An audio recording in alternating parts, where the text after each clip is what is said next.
SM Store, amanah dalam muamalah. وخير الهدي هدي محمد صلى الله عليه وسلم شر الأمور محدثاتها وكل محدثة بدعة وكل بدعة ضلالة وكل ضلالة في النار. Ikhwati wa akhwati billah, kita lanjutkan kajian Al-Wajiz karena malam ini Ustaz Fadlan berhalangan kembali. Kabarnya beliau sakit, semoga Allah segera menyembuhkan beliau. Pembahasan kita masih melanjutkan tentang hukum-hukum berkaitan dengan azan dan iqamah. Di pertemuan yang lalu, yang terakhir, dijelaskan diantaranya tentang beberapa sifat atau tata cara azan yang masyhur. Disebutkan ada 3: azan Kufah, azan Makkah, dan azan Al-Madinah. Kemudian juga dijelaskan tentang beberapa sifat yang dianjurkan ada pada seorang muadzin, beberapa hal yang hendaknya dilakukan oleh seorang muadzin. Nah, pembahasan berikutnya yang akan kita bahas pada kesempatan ini tentang jarak antara azan dan iqamah. Kemudian tentang larangan keluar masjid setelah azan. Lalu kemudian tentang tata cara azan iqamah untuk qadha salat, untuk salat-salat yang tertunda. Apakah itu qadha atau dia salat tidak bersama dengan jamaah yang awal. Kalau cukup waktu nanti kita lanjutkan membahas tentang syarat-syarat sah salat. Pembahasan yang pertama tentang berapa hendaknya jarak antara azan dan iqamah itu. Jawabannya tidak ada batasan waktu tertentu. Berapa jarak antara azan dan iqamah, berapa menit? Tidak ada. Cuman yang penting cukup untuk bersiap-siap dan perjalanan untuk menghadiri masjid tersebut. Jadi intinya waktu tersebut yang disediakan antara azan dan iqamah cukup untuk persiapan ya, seperti wudu, ganti pakaian, kemudian berjalan menuju masjid sehingga berkumpul di masjid. Oleh karena itu, setiap masjid itu berbeda-beda sesuai dengan kondisi jamaahnya. Yaitu jamaah yang sudah ma'ruf, yang sudah diketahui biasanya, seperti itu. Bahkan bisa jadi satu masjid itu diperlukan cepat, misalkan seperti masjid-masjid perkantoran, itu kan biasanya kan mereka terikat dengan jam istirahat. Maka biasanya sudah azan mungkin beberapa menit, ya kan, cukup untuk persiapan, ada sholat sunnah, wudu, ganti baju, kemudian sholat sunnah 2 rakaat.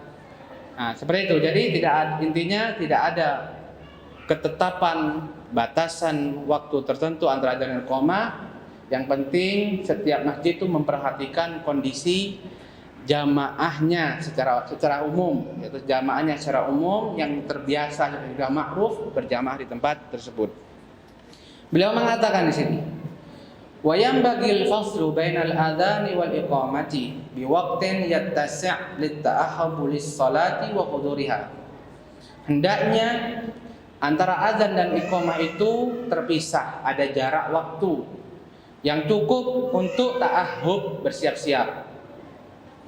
Bersiap-siap itu seperti yang sebut tadi mencakup ya berwudu, ganti pakaian, ya, wa huduriha, kemudian datang ke masjid, berjalan menuju ke masjid. Li'annal adzana innama syuri'a lihada. Karena adzan itu tak lain adalah disyariatkan untuk ini. Karena adzan seperti disebutkan di pertemuan sebelumnya itu disyariatkan untuk memberitahukan waktu sholat udah masuk dan memanggil mereka untuk melaksanakan sholat di masjid secara berjamaah. Maka beliau katakan di sini, wa illa dha'atil faedah minhu. Karena kalau tidak, nggak ada faedahnya adzan itu. Adzan langsung iqamah, apa faedahnya kan? Habis adzan langsung iqamah, apa faedahnya orang-orang? Oh, iya kan? Adzan sudah adzan, sudah masuk zuhur, langsung iqamah, percuma. Ini saya baru bangun, belum mandi, belum ganti baju, belum wudu, percuma. Itu maksudnya. Sehingga hendaknya takmir masjid, pengurus masjid harus tahu hal demikian. Dan juga tidak terikat, intinya tidak terikat dan waktu. Oleh karena itu, meskipun di beberapa masjid, termasuk masjid kita, itu ada pengingat waktu seperti di atas ini, ya kan? Maka hendaknya ini bukan menjadi menjadi paten, bukan, tapi hanya untuk membantu. Oleh karenanya misalkan jamaah sudah terkumpul ya semua, nggak ada yang ditunggu lagi kan, nggak ada yang tunggu, siapa lagi udah penuh ini, ya kan? Meskipun belum sampai maka disyariatkan sudah iqamah aja, gitu maksudnya. Tidak harus nunggu, apa yang ditunggu, nunggu jam. Nggak ada jamnya juga. Jadi misalkan sebagai contoh misalkan ini sholat isya dan sebelum isya ada kajian, contoh misalnya ada kajian dan jamaah sholat isya semuanya ikut kajian. Nah setelah adzan cukuplah untuk sholat sunnah mungkin ya, cukuplah untuk berwudu kemudian sholat sunnah. Setelah itu kholas, nggak ada yang ditunggu, iqamah. Intinya jangan jadikan alat-alat seperti ini sebagai penentu, sebagai ketentuan yang pasti, yang ditetapkan, tidak, cuman sebagai alat bantu, sangat memudahkan juga ya kan. Misalkan kita datang terlambat, lihat masih 2 menit lah, cukuplah buat sholat kan, sholatlah. Aduh sudah tinggal 1 menit, tak cukup buat sholat, cukup berdiri. Sangat membantu sekali sebenarnya, tapi sekali lagi sebagai alat bantu, bukan penentu, bukan sesuatu yang dipastikan, dipatenkan. Qala Ibnu Battalin, la hadda lidzalika, tidak ada batasan untuk itu. Yaitu tidak ada batasan untuk waktu antara adzan dan iqamah, tidak ada. Ghairu tamakkuni dukhulil waqti, hanya saja adzan itu adalah untuk memastikan masuknya waktu, wajtima'il musallin, dan berkumpulnya orang-orang yang akan melaksanakan sholat berjamaah. Jadi ini menegaskan tadi intinya waktu tersebut cukup sampai jamaah yang biasa berjamaah di situ terkumpul. Kemudian pembahasan berikutnya beliau mengatakan an-nahyu 'anil khuruj minal masjid ba'dal adzan. Larangan dan makruh hukumnya keluar dari masjid setelah azan. Jadi apabila muadzin selesai mengumandangkan azan, maka untuk kita yang sudah di masjid, makruh hukumnya keluar dari masjid untuk keperluan apapun, kecuali keperluan yang mendesak. Keperluan yang mendesak, udzur syar'i lid darurah, seperti untuk berwudu, seperti untuk buang hajat. Nah, jadi intinya apabila sudah dengar azan, maka hikmahnya adalah agar kita ketika sudah dengar azan itu fokus untuk ibadah, fokus untuk zikir, bersiap-siap akan menghadap Allah Subhanahu wa taala. Makanya waktu itu waktu-waktu yang sejabah, disyariatkan salat ya, bainal adzanaini salat, antara adzan dan iqamah itu ada salat. La yuraddu du'a'u bainal adzan wal iqamah, doa antara adzan dan iqamah itu tidak ditolak. Untuk itulah kenapa kemudian dilarang dan makruh hukumnya keluar masjid setelah adzan kecuali karena darurat. An Abi Asy-Sya'sa'i qala kunna qu'udan fil masjidi ma'a Abi Hurairah. Kami pernah sedang duduk di dalam masjid bersama sahabat Nabi Abu Hurairah radhiyallahu anhu. Fa'adzana al-muadzin. Lalu muadzin pun selesai mengumandangkan azan. Faqama rajulun minal masjid yamshi. Kemudian ada seseorang keluar dari masjid, dia berjalan. Fa'atba'ahu Abu Hurairah tabasarahu hatta kharaja min masjid. Maka Abu Hurairah pun melihati terus laki-laki yang keluar dari masjid tadi. Dilihat sama Abu Hurairah terus sampai dia keluar dari masjid, benar-benar keluar dari masjid. Lalu Abu Hurairah berkata, Amma hadza faqad asa Abul Qasim sallallahu alaihi wasallam. Sesungguhnya laki-laki tadi yang keluar dari masjid telah memaksiati Abul Qasim. Abul Qasim ini Nabi Muhammad sallallahu alaihi wasallam. Kalau Abu Hurairah mengatakan keluar masjid setelah adzan itu maksiat kepada Abul Qasim, maka perintah dari Abul Qasim adalah berdiam di masjid kalau sudah selesai adzan. Kalau sudah selesai adzan. Nah, pembahasan berikutnya al-adzan wal iqamatu lil faitati, tentang azan dan iqamah untuk salat-salat yang tertunda. Untuk salat-salat yang tertunda seperti qada salat atau kita salat di masjid setelah jamaah selesai. Jadi salat yang susulan gitu kan, menyusul. Apakah disyariatkan adzan dan iqamah? Telah disebutkan pada pertemuan yang lalu disyariatkan. Terus bagaimana caranya? Apalagi kalau dia itu sholatnya jamaah misalkan, atau dia itu mengqadha 2 sholat sekaligus atau bahkan lebih, bagaimana caranya? Beliau mengatakan di sini, "Mana ma'an sholatin aw nasiyaha fa innahu yushra' lahu an yu'addina laha wa yuqim." Barang siapa yang ketiduran dari suatu sholat atau kelupaan dari suatu sholat, fa innahu yushra'u lahu an yu'addina laha wa yuqim, maka disyariatkan bagi dia sebelum melaksanakan sholat yang mau dia qadha itu azan dan iqamah. Azan dan iqamah disyariatkan, namun tidak wajib ya, tidak wajib. Misal ketiduran dari sholat zuhur, ya kan? Baik dia itu kelewat atau tidak kelewat, intinya dia itu tidak bersama dengan jamaah, dia mau sholat sendirian, memisah dengan yang lainnya. Maka disyariatkan bagi dia, dianjurkan bagi dia mengumandangkan azan dan juga iqamah sebelum sholat. 5 rawahu Abu Dawud, berdasarkan riwayat Abu Dawud, fi qissati naumin Nabi sallallahu alaihi wasallam wa ashabi an salatil fajri fi safar, tentang kisah ketidurannya Nabi sallallahu alaihi wasallam dan para sahabat sehingga terlewat waktu sholat subuh ketika dalam safar.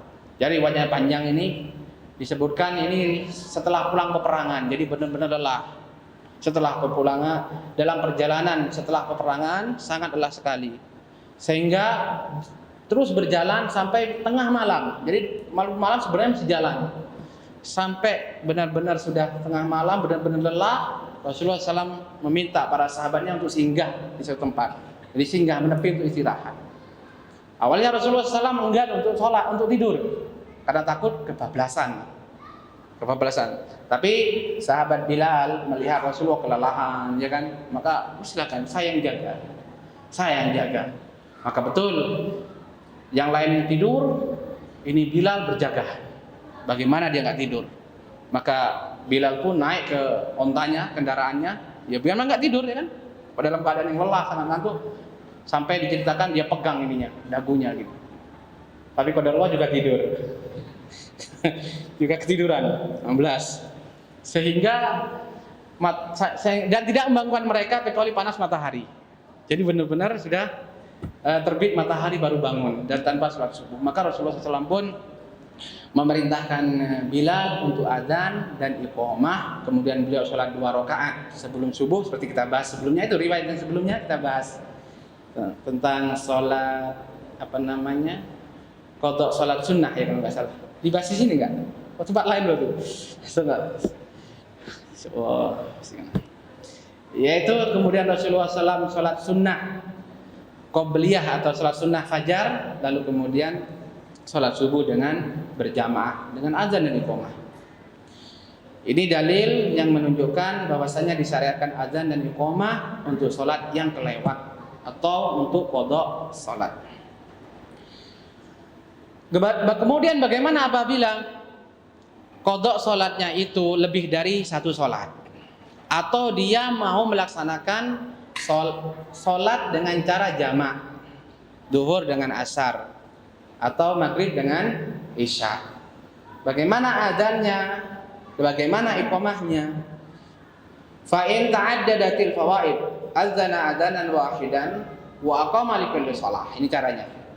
Apabila Salat yang kelewat tadi, yang mau dikerjakan dengan cara qadha tadi, itu ada beberapa salat, lebih dari satu. Maka cara adzannya dan iqamahnya yaitu adzannya 1 kali dan iqamah untuk setiap salat.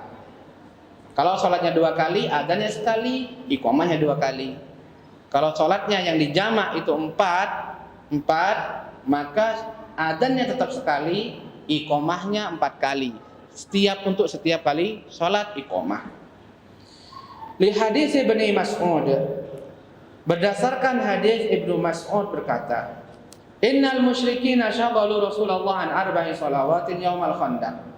Sesungguhnya kaum musyrikin dari kaum kufar Quraisy dan juga kabilah-kabilah Arab yang kufur yang tergabung dalam Ahzab, dalam perang Khandaq, menyibukkan Rasul sallallahu alaihi wasallam sehingga tidak sholat 4 waktu.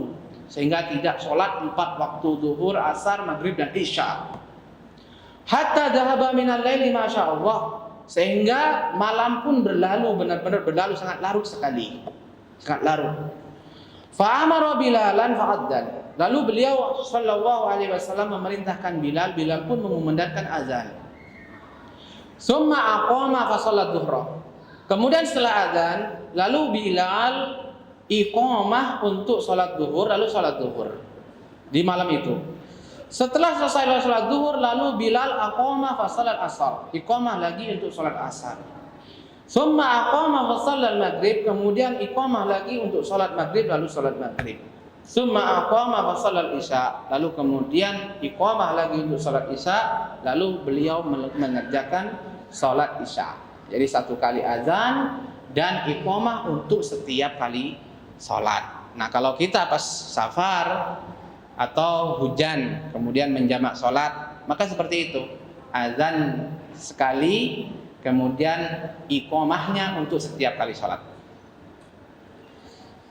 Nah, intahal kalam min ma yata'allaq bil adzan bil iqamah. Selesai pembahasan kita kaitan dengan azan dan iqamah. Berikutnya tentang syarat sah salat. Syarat sah salat. Kalau kita bahas apa itu syarat? Syarat itu sesuatu yang harus ada. Syarat ini syaratnya A misalkan. Berarti kalau ini nggak ada A pasti nggak sah. Itu kalau syarat sah. Jadi ketidakadaannya syarat berarti ketidakadaannya yang disyarati. Itu maksudnya syarat. Berarti harus ada syarat. Kalau syarat sah salat berarti kaitan sama sahnya salat. Kalau nggak ada satu saja nggak sah salatnya, itu maknanya. Oleh karena itu syarat itu ada juga syarat wajib. Nah, ada syarat sah, ada syarat wajib.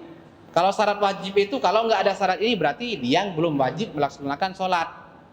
Oleh karena kalau kita bahas apa sih syarat wajib? Muslim, orang kafir nggak wajib salat, gitu kan? Balik, anak kecil nggak wajib salat. Nah, apalagi? Akil, berarti orang gila nggak wajib sholat. Makanya jangan dipaksa, ya kalau orang gila jangan dipaksa sholat. Nah, sama gilanya nanti. Itu maksudnya. Kalau syarat sah sholat, berarti kalau kurang satu nggak sah sholatnya, meskipun selesai dikerjakan. Itu maknanya. Berarti kalau sudah bahas syarat penting harus ada, harus tahu dan harus ada. Baik. Apa saja syarat sah sholat? Beliau berkata, yushtaratu li sihhati shalah ma yali. Berikut ini beberapa syarat sahnya sholat. Berikut ini. Yang pertama, al-ilmu bidukhulil waqti. Ilmu, mengetahui dengan yakin. Kalau bahas ilmu berarti yakin. Yakin bahwasanya waktu sholat sudah masuk. Ini maknanya. Yakin bahwasanya waktu sholat sudah masuk. Berdasarkan firman Allah Subhanahu wa taala, "Innas sholata kanat 'alal mu'minina kitaban mawquta." Sesungguhnya salat itu diwajibkan atas orang-orang yang beriman dengan waktu-waktu yang telah ditentukan. Sudah kita bahas pembahasannya. Beliau jelaskan berikutnya, la tashihu sholatu qabla dukhuli waqtiha wala ba'da khurujiha illa li'udrin.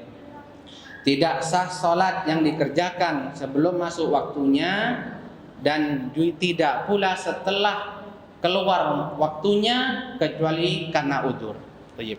Berarti kalau karena udzur boleh, Ustaz? Jawabannya boleh. Sholat apa ini? Ayo. Apa maksudnya? Kok boleh sholat karena udzur? Apa maksudnya? Apa jawabannya, Pak? Maksudnya adalah qadha. Maksudnya adalah qadha. Karena qadha itu mengerjakan sholat di luar setelah lewat waktunya karena udzur. Itu maksudnya. Makanya udzur ini kaitan sama ba'da khurujihi, bukan kaitan sama qabla duhuliha. Ya. Jangan nggak ada orang itu udzur kemudian sholat di awal waktu, nggak ada, pasti nggak sah. Pasti nggak ada sah. Orang ketiduran, ya, orang ketiduran. Bangun sholat, nggak tahu kok tahu bangun langsung dia tuh ambil wudu, langsung sholat Allahu Akbar. Tanya sholat apa? Sholat duhur. Padahal masih jam 10 gitu kan. Kan udzur kan, dia ketiduran kan, nggak tahu kan. Apakah kemudian setelah masuk duhur, apakah sudah gugur sholat duhurnya? Jawabannya enggak gugur kewajiban sholat duhurnya. Nanti kalau sudah masuk duhur dia harus sholat lagi. Ya nggak ada udzur istilah seperti itu. Ada seperti itu ada. Anak pernah dapat ya teman sekamar dulu waktu masih nyantri ada. Allah nggak tahu anak itu ya. Kebetulan ceritanya begini kan. Dia itu tidur habis isya. Kan itu malam Senin apa ya? Malam Senin atau apa, pokoknya siangnya ada anak ini keluar gitu kan, keluar dari asrama main gitu kan, nggak tahu pokoknya ada keperluan, pulang kelelahan modelnya, habis tidak tidur.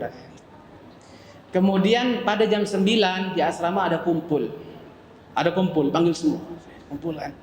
Anak kan bagian pengurus, jadi kayak ikut kumpul anak, sudah pengurus, anak belajar di depan kamar. Nggak tahu kok anak ini langsung bangun kan, dengan jangan bangun tidur langsung ambil gayung mandi, bos. Langsung salat sunnah. Wah, salat sunnah. Maksudnya dia dikira sama dia itu subuh gitu kan. Kan bangun sepi kan, langsung lari dia. Karena diem aja, opo, dan langsung salat. Salat apa ya? Loh, bukan salat subuh, lihat jam. Setengah 10. Ternyata terjadi juga ya. Terjadi. Kalau kita cuma teori mungkin tidak terjadi, ternyata terjadi. Tapi nggak ada udzur. Nah, orang ini kesannya tadi sholat subuh. Kalau nanti sholat subuh harus sholat dia. Oleh karena itu makna liudrin di sini itu kaitan sama ba'da hurujihi. Maksudnya adalah qadha'us shalah. Dan ini juga menegaskan bahwasanya qadha' salat itu harus ada udzur. Orang yang meninggalkan sholat tanpa udzur nggak ada qadha'. Nggak ada qadha' bagi dia. Yang wajib bagi dia tobat kepada Allah SWT. Harus tobat, harus menyesali perbuatannya. Dia harus bertobat, harus menyesali perbuatannya kepada Allah SWT. Karena sudah ditulis untuk dia dosa meninggalkan sholat. Berbeda dengan orang yang ketiduran, ada udzur itu. Belum ditulis bagi dia dosa meninggalkan sholat. Kenapa? Karena masih ada waktu untuk dia mengerjakan sholat. Sampai kapan? Sampai bangun atau sampai ingat kalau dia kelupaan. Nah, itu yang pertama. Yang kedua, di antara syarat sah salat at-taharah minal hadatsaini, bersuci dari dua hadas besar dan hadas kecil. Ya ayyuhalladzina amanu idza qumtum ila sholati faghsilu wujuhakum wa aydiyakum ilal marafiq wamsahu bi ru'usikum wa arjulakum ilal ka'bain wa in kuntum junuban fattahharu. Wahai orang-orang yang beriman, apabila kalian hendak melakukan salat, maka berwuduklah, yaitu basuhlah wajah kalian dan tangan-tangan kalian sampai siku, dan usaplah kepala kalian dan basuhlah kaki kalian sampai kedua mata kaki. Dan apabila kalian junub hadas besar, fattahharu, maka mandilah. Makna fattahharu itu faktasilu, maka mandilah. Jadi ayat ini mencakup bersuci dari hadas kecil yaitu wudu, dan mencakup bersuci dari hadas besar yaitu mandikan. Dan kalau dilanjutkan adalah apa, mencakup apa? Tayamum juga. Ini sering saya ulang-ulang ayat tentang bersuci dengan segala jenisnya, Al-Maidah ayat 6. Dan berdasarkan hadis dari Ibnu Umar radhiyallahu anhuma anna Nabiy sallallahu alaihi wasallam qala la yaqbalu Allahu salatan bi ghairi tahur. Allah Taala tidak menerima salat apapun itu tanpa suci, yaitu suci dari hadas kecil ataupun hadas besar. Nah, apabila ada seorang sholat tanpa wudu, kemudian kemudian setelah selesai sholat dia ingat kalau dia tadi sholatnya tanpa berwudu, berarti dalam keadaan hadas kecil, maka kita katakan antum harus mengulangi sholat antum. Antum harus mengulangi, berwudu dulu, kemudian sholat lagi. Nah, kalau dia ingatnya di tengah sholat, maka dia harus batalkan sholatnya. Kenapa? Karena dia sholat tanpa dan dalam keadaan tidak suci dari hadas. Saya ulangi, kalau berkaitan dengan hadas besar atau kecil, seorang sholat dalam keadaan hadas, maka dia harus mengulangi apabila dia ingat, meskipun ingatnya setelah selesai daripada sholat. Nah, diingat nih, karena pembahasan berikutnya nanti ada hubungan yang erat dengannya, ada sangat kuat kaitannya. Nah, masuk poin ketiga. Di antara syarat sah sholat, taharatus thawb wal badan wal makan alladhi yusalla fihi. Sucinya pakaian dan badan dan tempat yang mau digunakan untuk sholat. Suci dari apa? Dari najis. Kalau yang kedua itu suci dari hadas, kalau yang ketiga ini suci dari najis. 3 hal: badannya, pakaiannya, dan tempat yang mau digunakan untuk sholat. Ya, kalau seorang berdiri di sini, maka tempat yang mau digunakan sholat yaitu dari tempat dia berdiri sampai dia sujud, itu tempat yang digunakan untuk sholat. Itu sudah cukup. Makanya kalau seandainya seorang membawa alat karpet atau sejadah yang sudah suci, kemudian diletakkan meskipun di bawahnya itu ada najis, maka sudah tidak dianggap. Ya, karena tempat yang digunakan sudah suci. Nah, amma taharatus shaum. Adapun wajibnya atau yang menunjukkan bahwasanya sucinya pakaian itu syarat adalah firman Allah Subhanahu wa taala, wasiyabaka fatahhir. Pakaianmu maka sucikanlah. Dan juga sabda Rasulullah SAW, idza jaa ahadukum ilal masjid falyanzur fa in ra'a fi na'lihi qadaran aw adzan falyamsahu bil ardi wal yusalli fihima.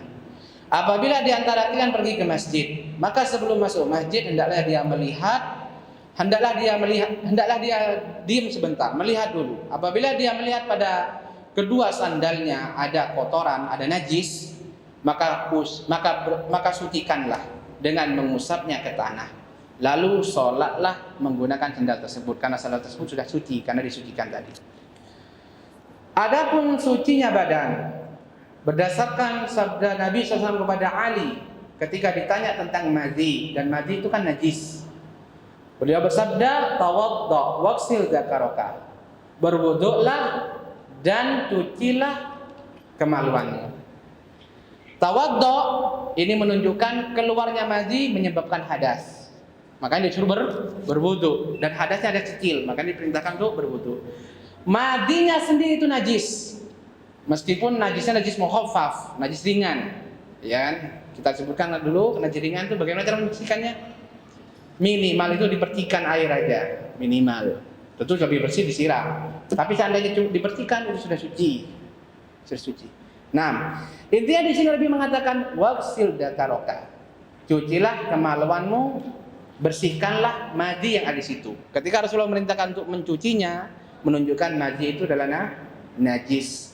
Dan perintah Rasulullah untuk membersihkan bagian dari badan menunjukkan bahwasanya sucinya badan dari najis itu syarat sah sholat. Dan juga berdasarkan sabda Nabi SAW kepada perempuan yang istihadah, ada darah istihadah, beliau bersabda, ighsili anki dam wasalli. Bersihkanlah atau cucilah, basuhlah darah itu darimu dan sholatlah. Ketika Rasulullah memerintahkan perempuan ini sholat, beliau perintahkan sebelum itu adalah agar membasuh darah tersebut. Adapun kaitan dengan sucinya tempat, maka sebagaimana sabda beliau SAW kepada para sahabatnya, waqad balal a'rabi fi masjid, ketika seorang a'rabi, orang badui kencing di masjid, beliau bersabda, ariku ala bauli sijra min ma'in, siramlah bekas kencingnya, dan dia kencing di tempat, di masjid, di tanah, yaitu seember air. Nah, ini juga menunjukkan ketika Rasulullah memerintahkan untuk mensucikan tempat dari najis, berarti sucinya tempat itu termasuk syarat sahnya salat. Nah, berikut ada satu faedah. Dan faedah ini ada kaitannya dengan yang saya ingatkan tadi. Man shalla wa alaihi najasatun. Barang siapa yang selesai salat dan padanya ada najis, pada dirinya ada najis. La yadri biha, dia tidak mengetahui ada najis. Fa salatu sahihatun wa la i'adata alaihi. Maka salatnya sah dan dia tidak harus mengulangi lagi. Setelah selesai salat dia baru tahu ada najis. Tapi setelah selesai salat, maka salatnya sah dan tidak perlu mengulangi. Di sini bisa diambil kesimpulan bahwasanya orang yang salat dia tahu ada najis dan dia bisa menghilangkan najis tersebut bukan dalam keadaan darurat, maka sholatnya batal. Begitu, ini intinya. Baik. Wa in alima biha asna sholat, dan apabila dia mengetahui adanya najis tersebut di tengah-tengah sholat, Allahu Akbar, ya kan? Loh, najis gitu kan? Najis, ada najis ternyata, tapi sudah mulai ini. Fa in amkanahu izalatuha bi an kanat fi naila ya fi thawbin zaid ala ma yasturul aurah azalaha wa tamma salatahu. Apabila dia bisa menghilangkannya, seperti misalkan najis tersebut ada di sandal atau ada di pakaian tambahan yang bukan menutupi aurat, artinya kalau dia dilepas aurat masih tertutup, itu maknanya. Apa yang dia lakukan? Azalaha, maka dia harus menghilangkan najis tersebut. Meskipun harus tadi kalau memang ada di sandal dilepas sandalnya. Misalkan dia pakai jam tangan, kebetulan kotoran cicak jatuh di jam tangannya, misalkan, kan bisa dilepas. Ketika dia lepas aurat tetap, maka dia harus melepasnya. Wa in lam yumkin izalatuha. Tapi kalau tidak bisa dilepas, artinya tidak bisa dilepas di sini, memang nggak bisa dilepas, atau kalau dilepas akan kelihatan auratnya. Misalkan jatuh di sarung, ya, di sarung, atau dia pakai celana jatuhnya di celana, nggak bisa dilepas celana ini, bahaya. Baik, apa yang dia lakukan? Katanya sholat, tetap dia lanjutkan sholatnya dan tanpa mengulangi lagi. Nah, mana dalilnya? Hadis Abi Sa'id bahwasanya Rasulullah SAW pernah sholat. Lalu tiba-tiba beliau melepas kedua sandalnya di tengah-tengah sholat. Maka para sahabat yang menjadi makmum mengikuti beliau, ikut melepas sandal. Falamman sarafa qala, setelah beliau selesai melaksanakan sholatnya, beliau bertanya, lima khala'tum, kenapa kalian tadi melepas sandal kalian? Qalu, para sahabat menjawab, ra'ainaka khala'ta fala'na, kami melihat anda ya Rasulullah melepas sandal, maka kami makmum mengikuti imam. Faqala, lalu beliau bersabda, inna Jibril atani fa akhbarani anna bihi ma khabas. Sesungguhnya tadi Jibril mendatangiku dan memberitahuku bahwasanya pada dua sandal tersebut ada najis. Fa idza jaa, ada najis, maka aku melepaskannya. Jadi Rasulullah melepaskannya tadi karena di sandalnya ada najis. Ini dalilnya. Dan Rasulullah mengetahui ada najis di pakaiannya tadi.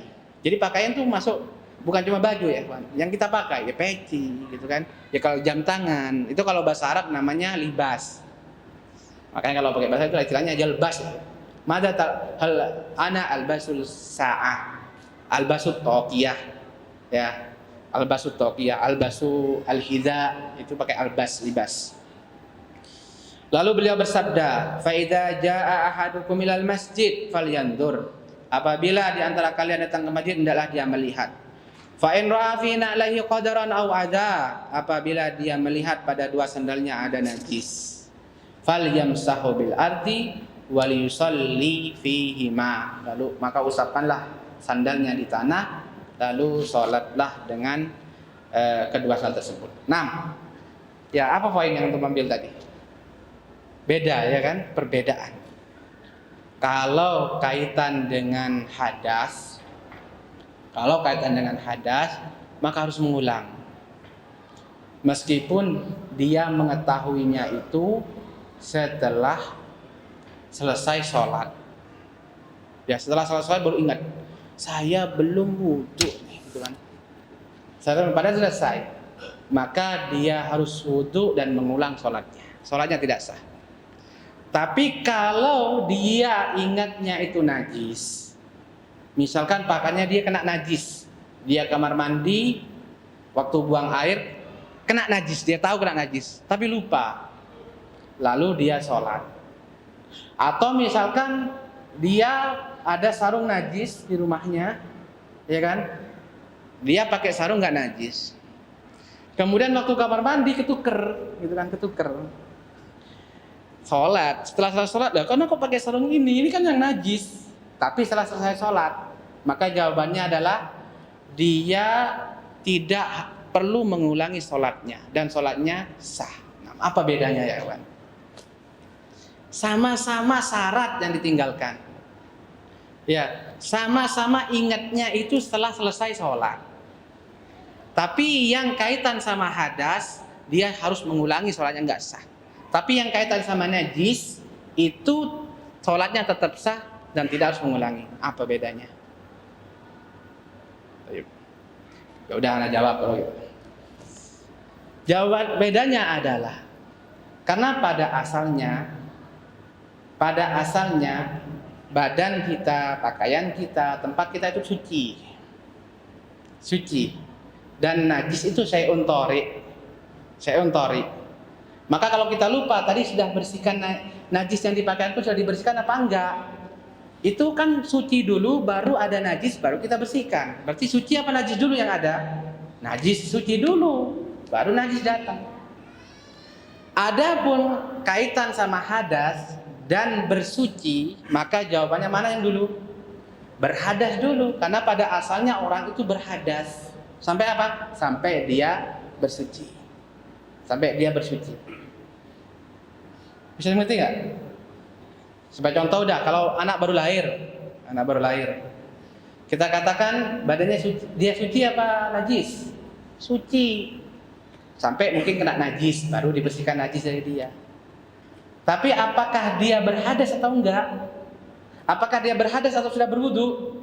Pasti dia, kita katakan pada asalnya dia berhadas. Ini maknanya. Itu sebabnya. Itu bedanya. Karena pada asal ketika orang itu lupa tidak berwudu, kemudian ingat setelah selesai sholat dan wajib mengulang, karena memang pada asalnya orang itu berhadas.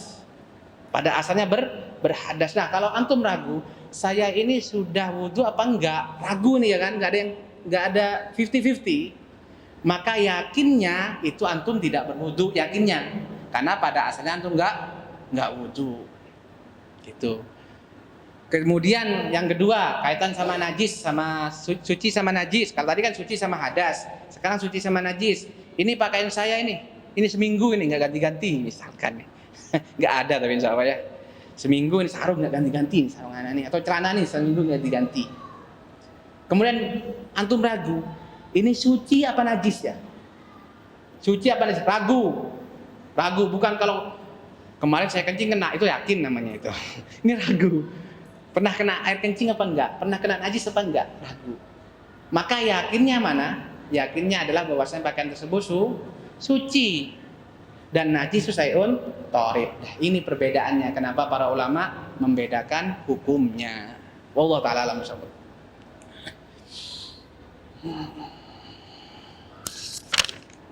Berikutnya, satrul aurah. Di antara syarat sah salat adalah satrul aurah, menutup aurat. Orang yang salat harus menutup aurat. Tidak sah seorang yang salat dan auratnya terbuka kecuali karena uzur.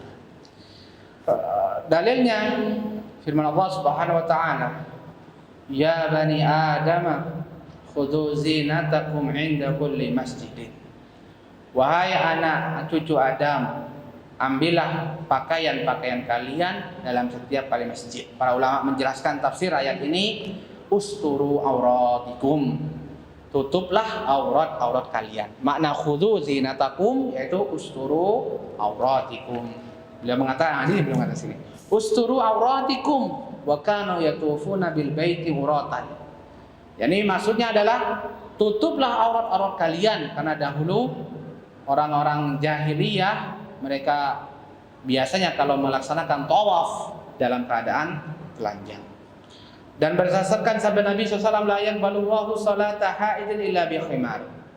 Tidak, Allah Ta'ala tidak menerima salat orang yang sudah balik kecuali perempuan yang sudah balik kecuali menggunakan khimar, yakni menutup kepalanya. Kenapa? Karena kepala perempuan itu adalah aurat. Kaitan dengan aurat, pertama aurat laki-laki. Setelah kita tahu menutup aurat itu syarat sah salat, maka kita harus tahu mana si aurat itu yang harus ditutup. Auratul rajuli ma baina surrati wa rukbatayhi. Aurat laki-laki itu adalah antara pusar dan lutut. Antara pusar dan lutut. Berarti pusar bukan? Ya, pusar bukan. Pusar bukan aurat. Lutut bukan? Ya, lutut juga bukan aurat. Yang aurat itu antara pusar dan lutut. Kama jaa bidzalikal hadis an Amr bin Shu'aib an abihi an jaddi marfu'an, ma baina surrati wa rukbati aurah. Aurat itu antara pusar dan lutut. Hadis ini hasan, ya. Rawahu Daurqutni wa Ahmad wa Abu Dawud, dan dihasankan oleh Albani dalam kitab Al-Irwa, yakni Irwaul Ghalil. Wa an Jarhadin al-Aslami qala marra Rasulullah sallallahu alaihi wasallam wa alayya burdatun wa qad inkashafa fakhidi. Pernah Rasulullah melewatiku dan ketika itu aku sedang memakai burdah. Burdah itu pakaian yang semacam selimut gitu, pakaian luar. Jadi pakaian di atas pakaian, semacam selimut. Dan burdah dan pahaku tersingkap. Tiba-tiba pahaku tersingkap, terbuka. Maka beliau bersabda, "Ghatti fahidaka fa inal fahida aurah." Tutuplah pahamu karena sungguhnya paha itu aurat. Ini dalil yang menegaskan bahwasanya paha itu aurat. Karena sebagian ulama, karena memang ulama berkhilaf tentang aurat laki-laki. Khilafnya di sini, dan ini beliau menegaskan yang lebih kuat. Sebagian mengatakan fahid, paha bukan aurat. Gitu. Memang makanya dia menegaskan di sini. Kenapa beliau membawa dalil ini? Karena untuk menegaskan bahwasanya ini pendapat yang lebih kuat. Paha termasuk aurat. Fa idza shalla ar-rajulu fi izarin yasturu ma baina surrati wa rukbati ajza'ahu. Sehingga apabila seorang laki-laki salat hanya dengan menutup antara pusar dan antara lututnya, maka itu sudah cukup. Itu minimal, ukuran minimal menutup aurat itu. Tapi belum, beliau menjelaskan lagi. Illa anna nabiyya qala, hanya saja Nabi sallallahu menambahkan, la yusalliyanna ahadukum bisabil wahid laisa ala atikaihi minhu syai'. Janganlah kalian itu salat dengan menggunakan satu pakaian dari atas ke bawah langsung, ya, yang tidak menutup pundaknya. Satu pakaian itu ya ikhwan, ya kayak langsung. Kalau kayak sarung sama ini namanya dua potong. Ini satu potong langsung. Nah, kalau antum memakai pakaian seperti itu kata Rasulullah, maka jangan sampai kecuali kalian juga menutup atiknya. Dan para ulama mengatakan dari pendapat yang kuat tidak sah sholat seorang laki-laki yang dalam keadaan terbuka pundaknya. Terbuka pundaknya. Maka beliau jelaskan di bawah ini, lihat. Wal muradu annahu la yashuddu thawba ala wasati fajulli maksufal mangkibaini, bukan mangkibaini. Maksudnya adalah hendaknya janganlah dia itu hanya mengikat pakaiannya, yang satu pakaian tadi itu di tengahnya dia, di pinggangnya saja, dalam keadaan dua pundaknya terbuka. Itu maksudnya. Bal yattaziru bihi, tetapi caranya adalah yang bisa dilakukan, yattaziru bihi, jadikan dia izar. Apa maksud jadikan izar? Jadikan dia pakaian bawah saja. Jangan dipaksakan ke atas. jadikan dia pakaian bawah. Izar itu pakaian dari tengah ke bawah, itu izar namanya. Jadi termasuk sarung atau apa saja yang sifatnya pakaian dari tengah ke bawah itu namanya izar. Beliau mengatakan, jadikanlah satu pakaian tersebut sebagai izar, fayarfa tarfaihi. Angkatlah dua ujungnya. Dua ujungnya diangkat. Fayukhalif bainahuma. Lalu silanglah antara keduanya. Pakaian kan, pakaian itu thread, kan? Panjang kan, dia panjang kan? Tarik tengah, kemudian dua ujungnya diangkat, silangkan, disilang. Wa yashuddu ala atiqihi, lalu ikatkan dua ujung pakaian tersebut di atas salah satu pundaknya. Fayakunu bimanzilatil izar warida, sehingga satu pakaian tersebut sekarang posisinya seperti izar sekaligus rida. Izar pakaian bawah, rida itu yang menutupinya, seperti selendang yang menutupinya, sehingga tertutup salah satu pundaknya, ini cukup. Jadi yang dilarang itu, yang dilarang dan para ulama mengatakan tidak sah sholatnya bila dia mengerjakan dalam keadaan dua pundaknya terbuka semua. Tapi apabila salah satunya tutup itu cukup dan sah insya Allah. Fa in kana dayyiqan shaddahu ala hikmihi, itu kalau pakaiannya besar cukup. Tapi kalau nggak cukup, apa kata beliau? Maka apa? Shaddahu ala hikmihi, yaitu ikatkan di pinggangnya, jadikan izar saja. Bagaimana Ustaz? Ini termasuk uzur darurat. Insya Allah tidak mengapa. Darurat, karena memang nggak ada pakaian lain.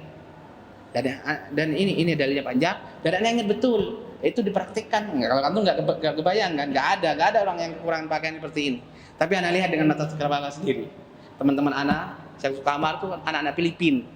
Teman-teman Filipin yang Muslim tuh miskin. Kalau antum miskin, mereka lebih miskin. Nah, tapi bertahun-tahun, tapi belajarnya insya Allah belajarnya. Dia makan sarapannya mie, ya mie pakai mie gelas, senang mereka karena murah. Siangnya mie, sorenya mie.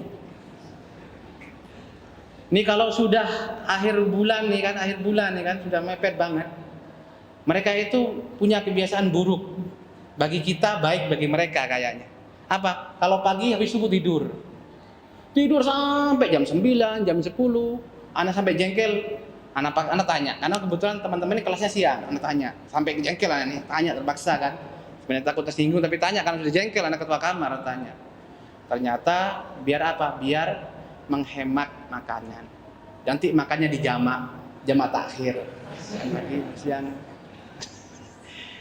Allah, Anda kalau lihat mereka sholat, ya Allah, pernah sholat, kadang tidur, mereka tidur. Kalau sudah tidur kadang-kadang terlambat sholat di kamar kayak ikut berjamaah. Kelas pakai training, ya syekh pinjam katanya astair.